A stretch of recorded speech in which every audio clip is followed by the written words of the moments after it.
환영합니다. 여러분의 마음 이곳에서 풀고 가세요. 기초연금.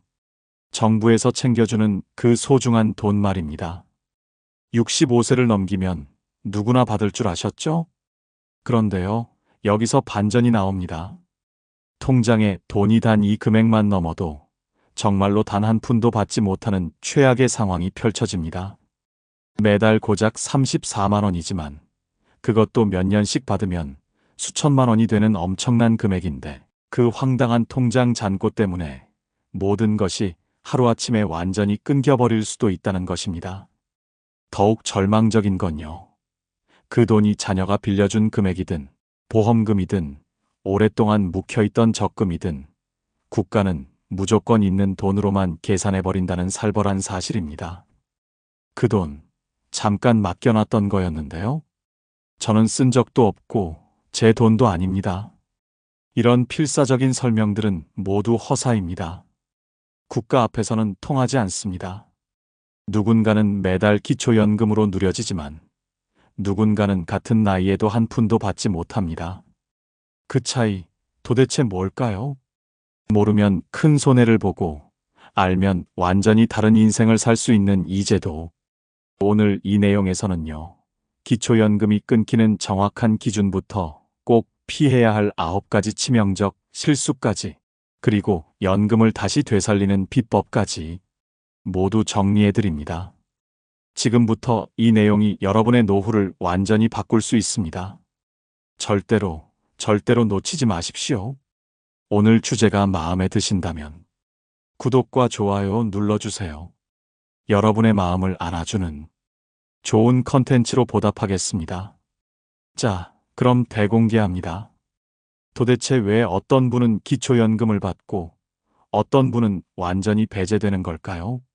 많은 분들이 착각하십니다. 나는 소득이 없으니까 당연히 받을 수 있겠지. 이건 큰 오산입니다. 기초연금은 소득만 보는 게 아닙니다. 재산까지 모조리 따져서 소득으로 환산해서 계산합니다. 예를 들어보겠습니다.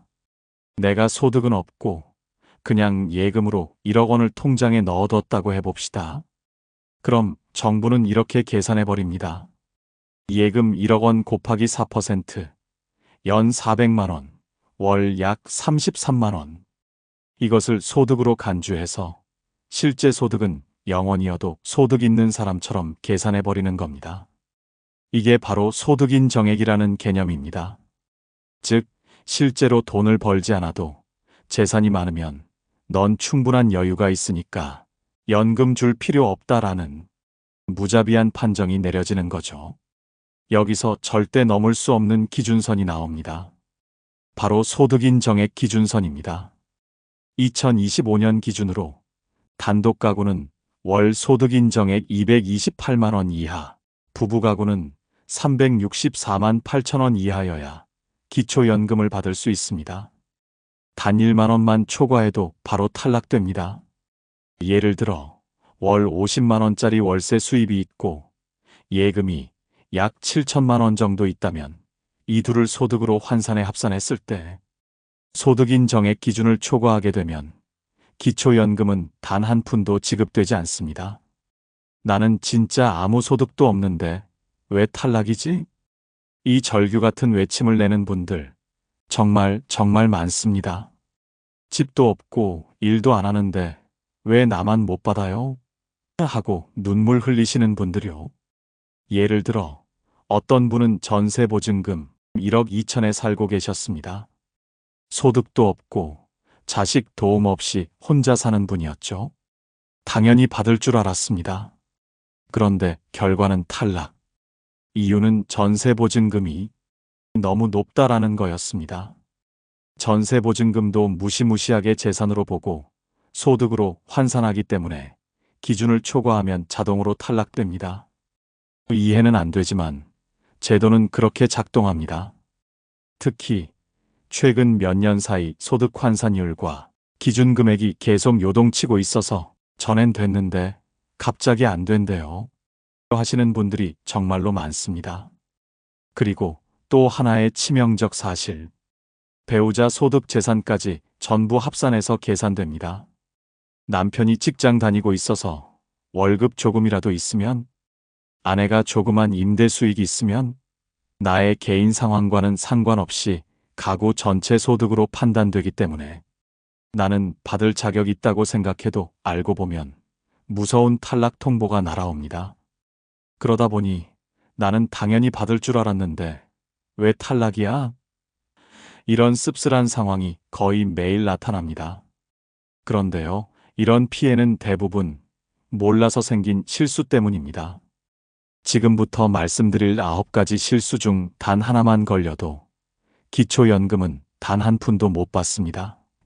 꼭 끝까지 확인하세요.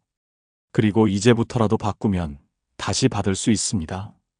첫 번째 실수, 가족 계좌에 돈 잠깐 넣었다가 다시 빼는 행동입니다. 우리 집 애들한테 잠깐 맡겼다 뺀 건데요. 이 말 절대 통하지 않습니다. 통장에 찍힌 기록은 그냥 이체가 아니라 자산 이동으로 인식됩니다. 즉, 증여로 보일 수 있다는 겁니다.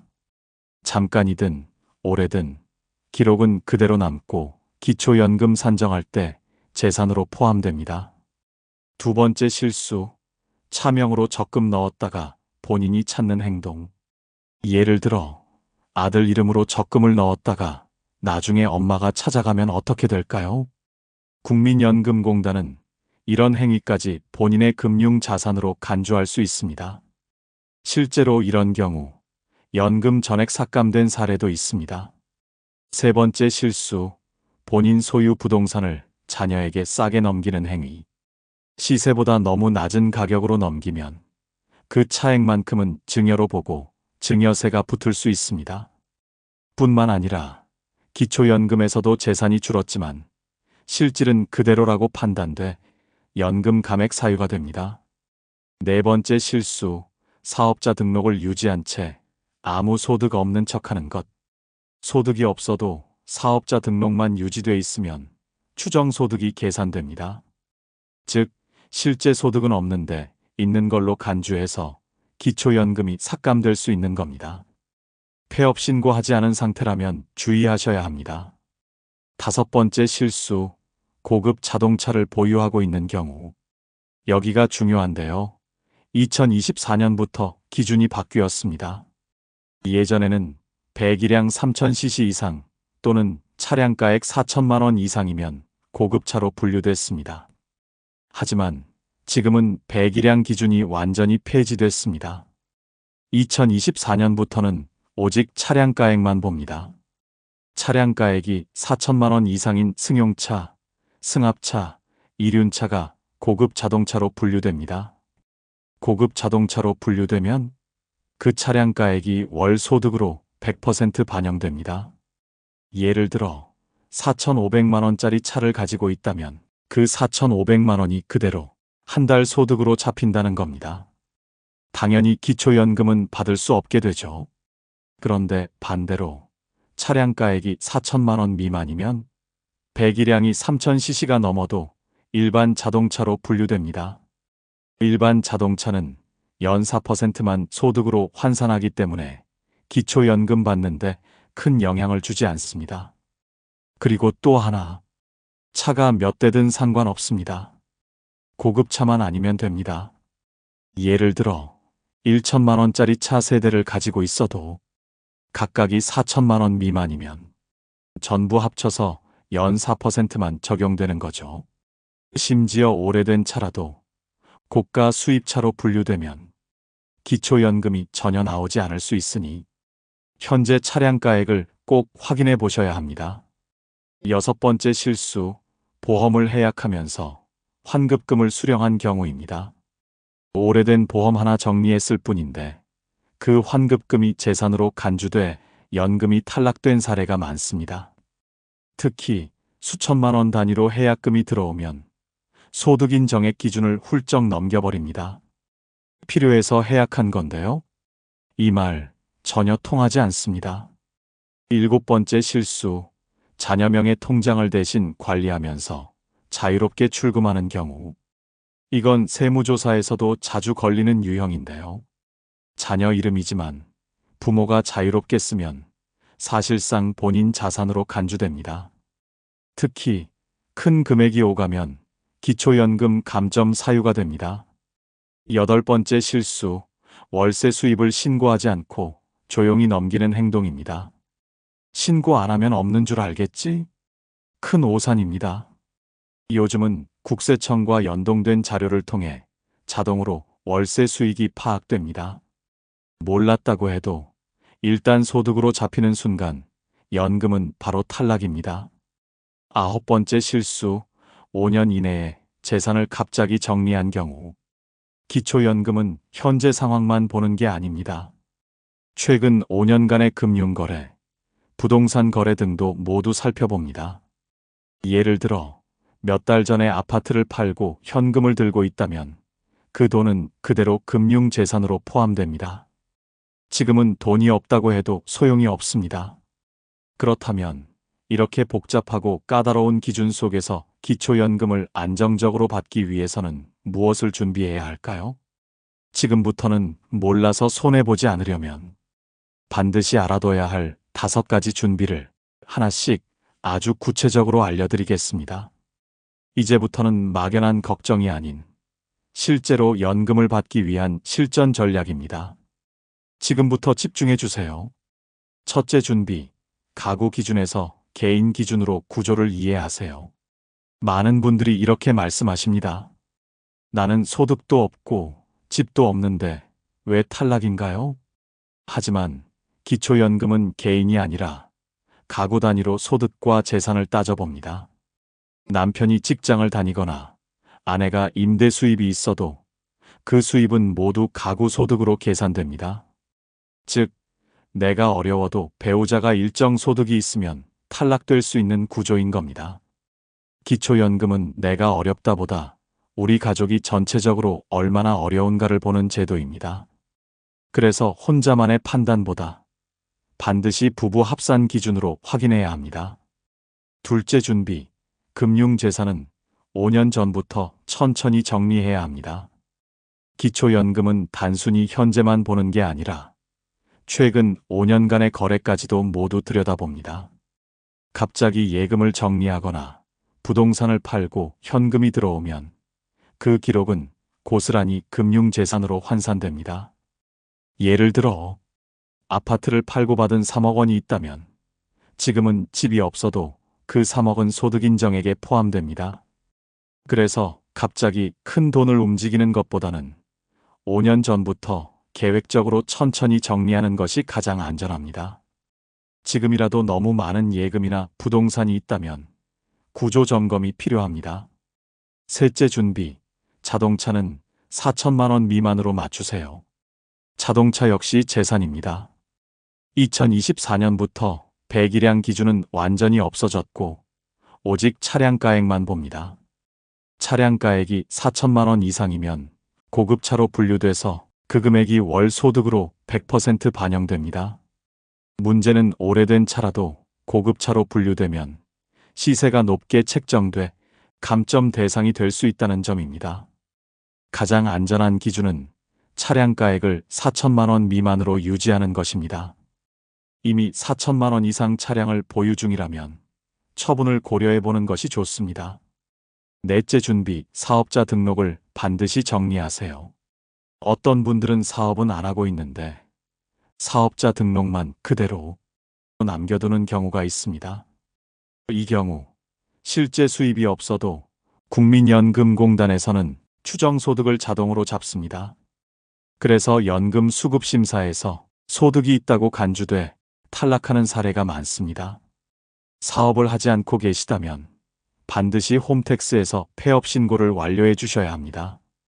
다섯째 준비, 자녀 명의로 된 자산 반드시 따져보세요. 예를 들어 자녀 이름으로 적금을 넣고 부모가 직접 관리하거나 찾는다면 이건 사실상 부모 자산으로 판단됩니다. 기초연금 심사에서는 명의보다 실제 사용권이 누구에게 있는지를 더 중요하게 보기 때문입니다.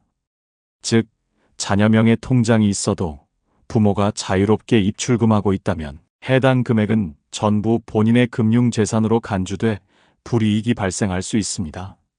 자, 그럼 실제로 기초연금을 받기 위해선 어떻게 준비해야 할까요?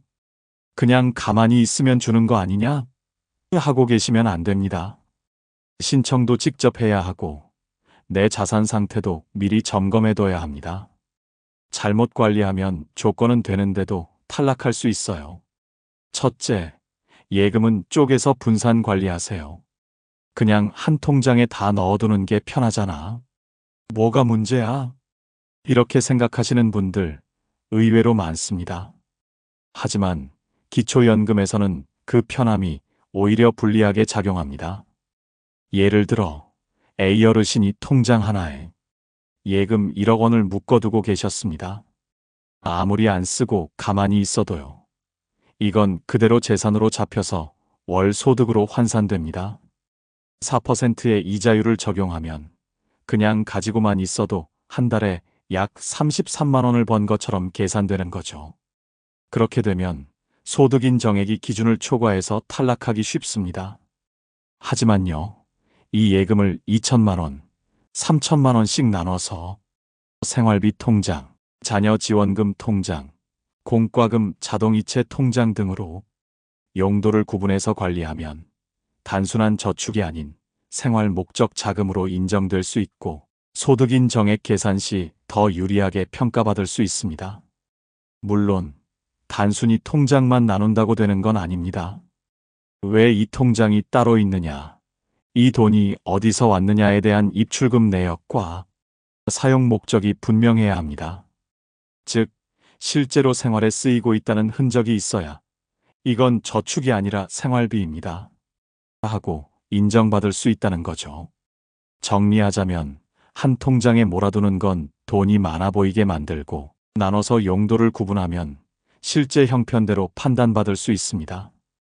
단순한 습관의 차이가 기초연금 수급 여부를 가를 수도 있습니다.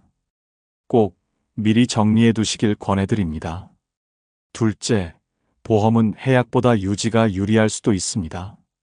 보험 해약하면 당장 돈 들어오잖아. 그 돈으로 생활비 충당하면 되지 않나요?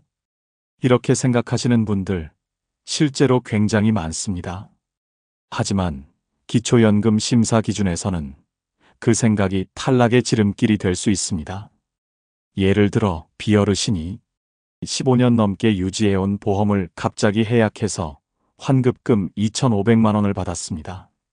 생활비로 쓰려고 했던 거지만 국가에서는 이걸 일시적인 소득으로 간주해서 한 달에 100만 원 넘는 소득이 새로 생긴 걸로 계산합니다. 그 순간 소득인 정액이 기준을 훌쩍 넘어서면서 기초연금은 바로 탈락 처리됩니다. 그렇다고 보험을 무조건 계속 유지하라는 건 아닙니다. 보험도 종류에 따라 판단이 다릅니다. 예를 들어 보장성 보험은 유지해도 소득인 정액에 큰 영향을 안 주는 경우가 많습니다. 하지만 저축성 보험은 해약 시 환급금이 크게 잡히기 때문에 오히려 불리해지는 겁니다. 그래서 중요한 건 보험 해약 전에 보장성인지 저축성인지부터 꼭 확인하셔야 합니다. 그리고 혹시 환급금이 크다면 당장 해약하기보다는 필요 보장을 정리하거나 전문가 상담을 거친 뒤 계획적으로 움직이시는 걸 권해드립니다. 정리하자면 보험 해약은 내 돈을 찾는 일이기도 하지만 기초연금 심사에서는 소득을 만드는 행위로 보입니다. 무심코 해약했다가 매달 수십만 원의 연금을 잃을 수도 있습니다. 당장 눈앞의 돈보다 장기적인 혜택을 먼저 계산해 보시는 게 좋습니다. 셋째, 전세금이 높다면 월세 전환도 고려해 보세요. 나는 집 산 것도 아닌데 그냥 전세인데 왜 불리해요? 이런 말 정말 많이 듣습니다. 하지만 기초연금 심사에서는 전세도 재산으로 봅니다.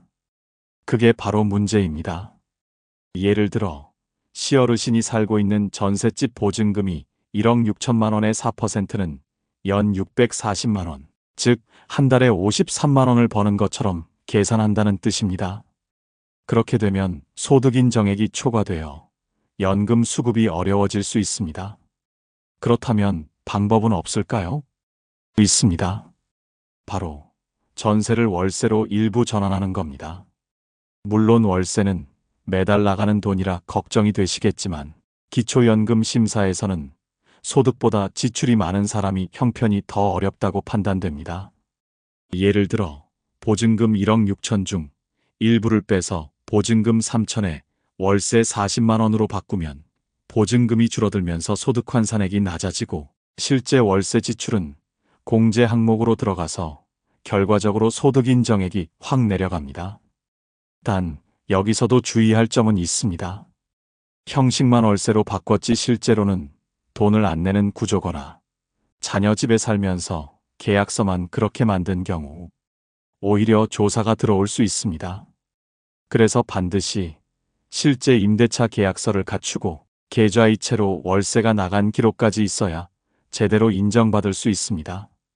정리하자면 전세는 내 집이 아니어도 재산으로 잡히고 월세는 지출로 빠진다는 원칙만 기억하시면 됩니다. 혹시 전세 보증금이 1억 5천 이상이라면 한 번쯤 전환을 고려해 보시는 게 수급 자격 유지에 훨씬 유리할 수 있습니다. 넷째, 세무사 또는 공인중개사 상담을 활용하세요. 내 재산이 많지도 않은데 굳이 전문가까지 찾아가야 하나요? 이렇게 생각하시는 분들 참 많습니다. 하지만 실제로는 딱 그 애매한 재산 구조 때문에 탈락하는 경우가 굉장히 많습니다. 예를 들어 디어르신의 경우 통장에 예금 4천만 원, 전세 보증금 1억 3천, 자동차 시세가 1천만 원 정도였는데요. 이 세 가지를 합치면 소득 인정액이 살짝 기준을 넘어서 탈락하셨습니다. 그런데 알고 보니 자동차는 거의 폐차 직전이었고 예금의 절반은 장례비로 자녀가 미리 입금해둔 돈이었습니다. 이런 건 적절히 설명만 됐어도 계산에서 빠질 수 있는 항목들이었습니다. 문제는요, 설명할 줄 몰라서 혹은 굳이 이야기하지 않아도 되겠지 하고 넘어가서 그냥 있는 그대로 다 소득으로 간주돼 버린 겁니다. 바로 이런 경우 세무사나 공인중개사의 상담이 큰 도움이 됩니다. 예를 들어 재산 중 일부를 생활비로 전환하거나 차량을 명확히 폐차 처리를 하거나 또는 세대 분리를 통해 소득인 정액을 낮추는 방법 등 전문가의 시선으로 보면 빠져나갈 수 있는 틈이 보입니다. 게다가 요즘은 지자체에서 무료 상담 프로그램을 운영하는 경우도 많기 때문에 큰 비용 없이도 충분히 조언을 받을 수 있습니다. 단 전문가를 찾을 땐 무조건 공인된 사람인지 확인하셔야 합니다. 세무사 등록번호나 부동산 중개업 등록증을 확인하고 가능하면 지자체나 주민센터에 연계된 상담처를 이용하시는 게 안전합니다.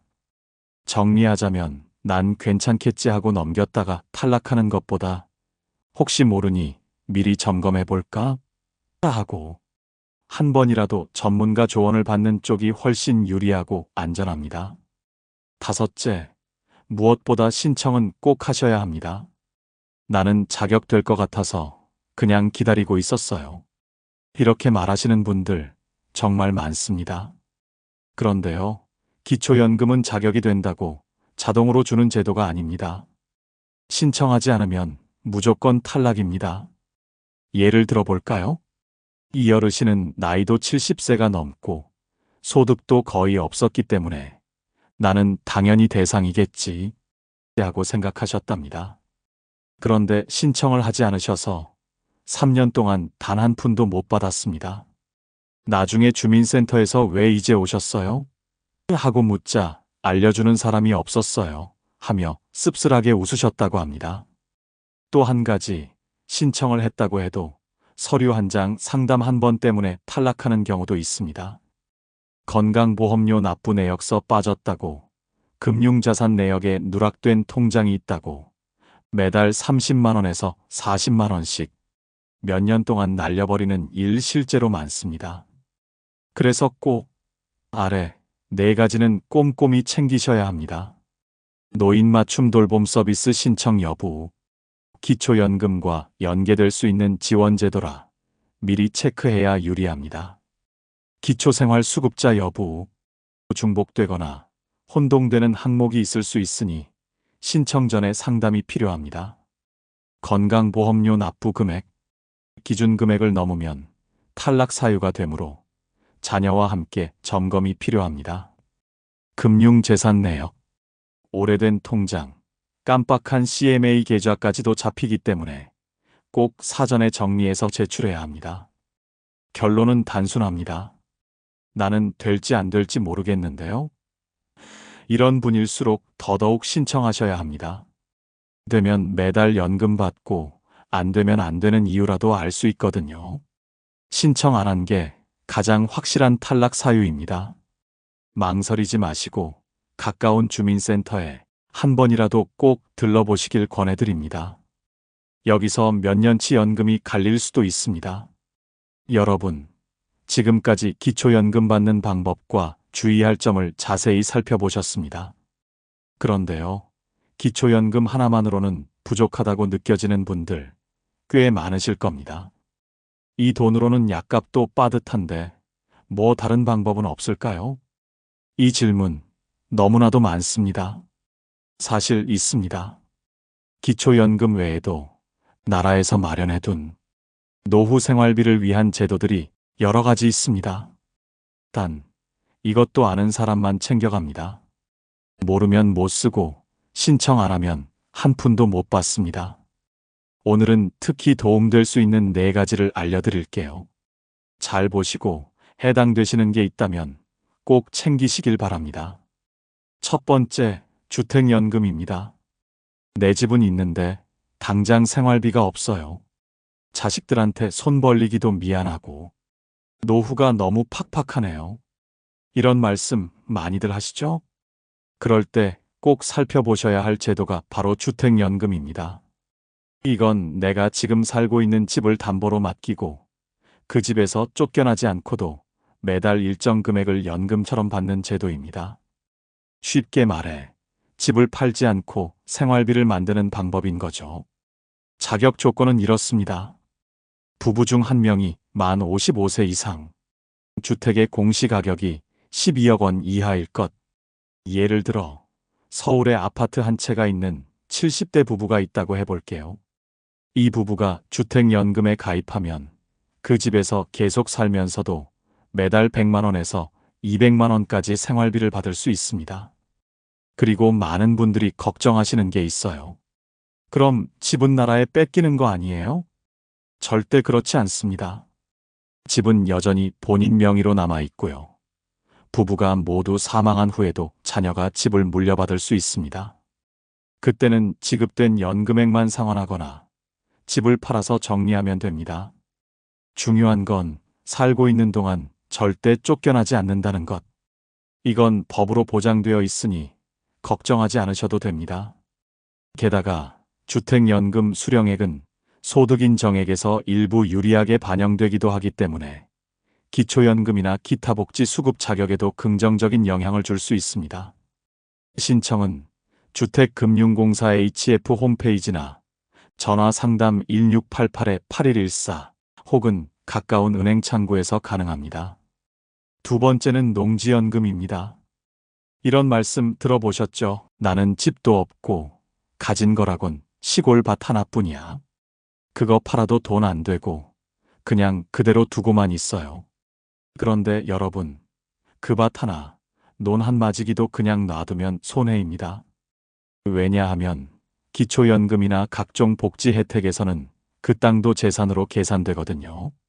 실제로 돈은 하나도 안 생기는데 있는 재산으로 분류돼서 탈락 사유가 되는 경우도 많습니다. 그래서 등장한 게 농지연금입니다. 이건 말 그대로 내가 가진 농지를 담보로 매달 연금을 받는 제도입니다. 신청 조건은 다음과 같습니다. 만 65세 이상 고령자, 소유한 농지가 실제로 농사지었던 땅일 것, 현재 직접 농사를 짓지 않아도 일정 요건을 충족하면 가능. 자, 그럼 얼마를 받을 수 있느냐? 농지의 위치, 크기, 시세에 따라 달라지긴 하지만 적게는 월 20만 원, 많게는 월 80만 원 이상까지도 수령 가능합니다. 생각해 보세요. 아무도 찾지 않는 논밭, 그냥 가지고만 있는 것보다 매달 생활비가 생긴다면 훨씬 유리하지 않겠습니까? 그리고 중요한 사실 하나. 농지연금 수령액은 소득인정액에서 비교적 유리하게 반영됩니다. 즉, 기초연금과 병행이 가능할 수 있고 설계에 따라 오히려 더 유리해지는 경우도 있습니다. 나는 농사를 안 지었는데요. 하시는 분들도 계실 텐데요. 본인이 직접 경작하지 않았더라도 과거에 가족이 지었거나 임대 내역이 있다면 상담 후 가능 여부 판단이 됩니다. 신청은요. 농지관리공사, 한국농어촌공사 또는 농림축산식품부 홈페이지 그리고 지역농업기술센터나 농지은행 지사에서 가능합니다. 가능하면 전문 상담을 꼭 받아보시는 걸 추천드립니다. 모르고 그냥 묵혀둔 땅이 내 노후를 든든히 책임져 줄 생활비 통장이 될 수 있습니다. 세 번째, 노인 일자리 지원 사업입니다. 많은 분들이 이렇게 말씀하시죠. 몸은 아직 쓸만한데 마땅한 일이 없어요. 일하려 해도 나이 많다고 다들 안 뽑아요. 그럴 때 꼭 알아보셔야 할 게 바로 노인 일자리 사업입니다. 이건요, 단순히 돈 벌기 위한 일자리가 아닙니다. 건강도 챙기고 사회와 연결되는 기회이기도 합니다. 자, 하나씩 알려드릴게요. 신청 자격은 만 60세 이상이면 대부분 가능합니다. 다만 유형에 따라 나이 제한이나 소득 기준이 조금씩 다를 수는 있으니 가까운 주민센터나 시니어 클럽에 가시면 상담해 줍니다. 일자리는 생각보다 다양합니다. 예를 들면요. 어린이 보호구역에서 교통지원 활동, 동네 경로당이나 복지시설의 안내 도우미, 초등학교 앞에서 안전지킴이 역할, 공원이나 동네 환경을 정리하는 공공시설, 정비활동 취약계층 가정을 방문해 말벗이 되어드리는 사회서비스형 일자리, 대부분 하루 2~3시간, 주 3회 정도의 활동으로 한 달 기준 약 27만원에서 30만원 정도의 활동비를 받을 수 있습니다. 중요한 건 이 활동비는 소득으로 간주되지 않기 때문에 기초연금과 중복수급도 가능합니다. 즉, 기초연금도 받고 활동비도 따로 받고 건강까지 챙길 수 있으니 일석삼조인 거죠. 특히 혼자 계신 분들, 하루 종일 집에만 있으면 몸도 마음도 가라앉습니다. 그런데 일자리를 통해 누군가와 이야기를 나누고 내가 사회에 도움이 된다는 걸 느끼면요. 우울감도 줄고 자존감도 살아난다는 연구 결과도 있습니다. 신청은요.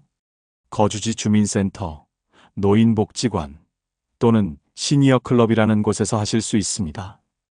각 지역에 따라 모집 시기나 인원 제한이 있기 때문에 상반기 또는 하반기 모집 공고를 미리 챙겨보시는 게 좋고요.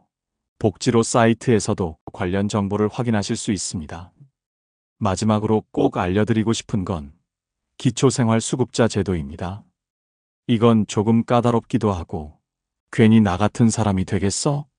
하고 포기하시는 분들도 많습니다. 하지만 여러분, 한 번만 제대로 확인해 보시면 생각이 바뀔 수도 있습니다. 이 제도는 한마디로 국가가 최소한의 생활을 보장해 주는 것입니다. 조건에 해당되면요. 의료비, 주거비, 생계비, 교육비까지 나라에서 지원해 줍니다. 가장 많이 체감하시는 건 의료비입니다. 병원에 가도 진료비가 거의 0원에 가깝고 입원 수술까지 해도 본인 부담금이 없거나 아주 적습니다. 의료급여 일종 자격이면 감기 진료는 물론이고 중병, 만성질환 치료까지 부담이 크게 줄어듭니다. 특히 약값이 부담스러운 분들께는 정말 절실한 제도입니다. 주거급여도 있습니다. 전세든 월세든 정부에서 일정 금액을 주거비로 보태줍니다. 예를 들어 월세 35만원을 내고 계신 분이라면 그중 20만원 가까이 지원받을 수도 있는 거죠. 전국 평균이 10만원에서 25만원 수준입니다. 생계급여는 현금으로 들어오는 지원입니다. 가구원 수와 상황에 따라 매달 50만 원 이상 받는 분들도 많습니다.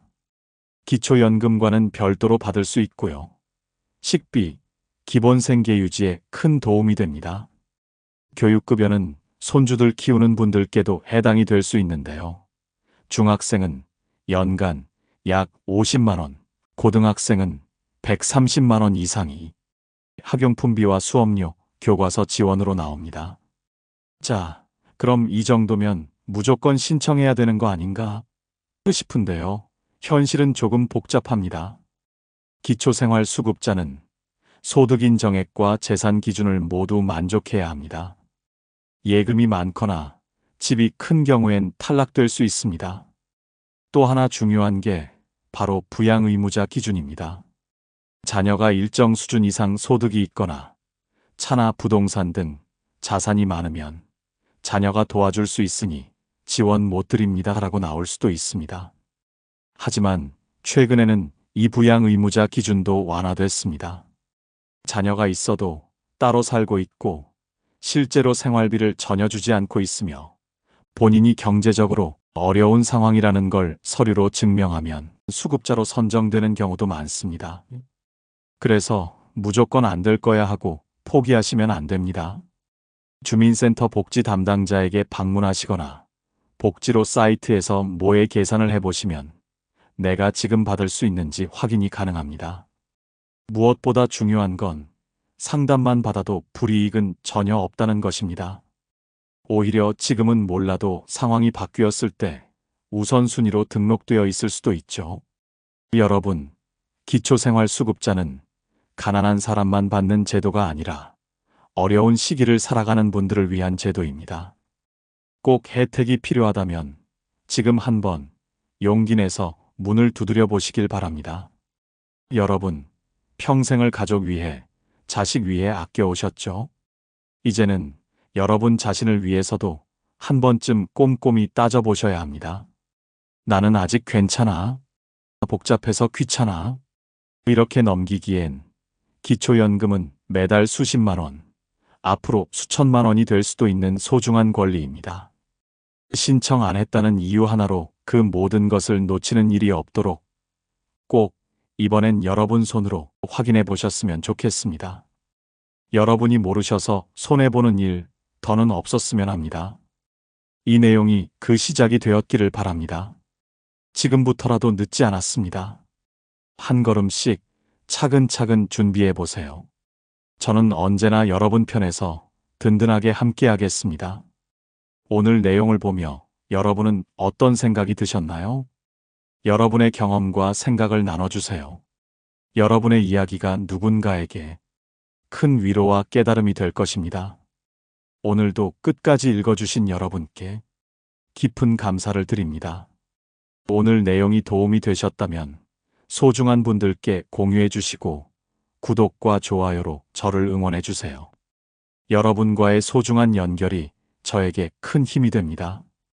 오늘도 행복한 하루 되세요. 이상으로 마음 풀고 가세요였습니다. 감사합니다.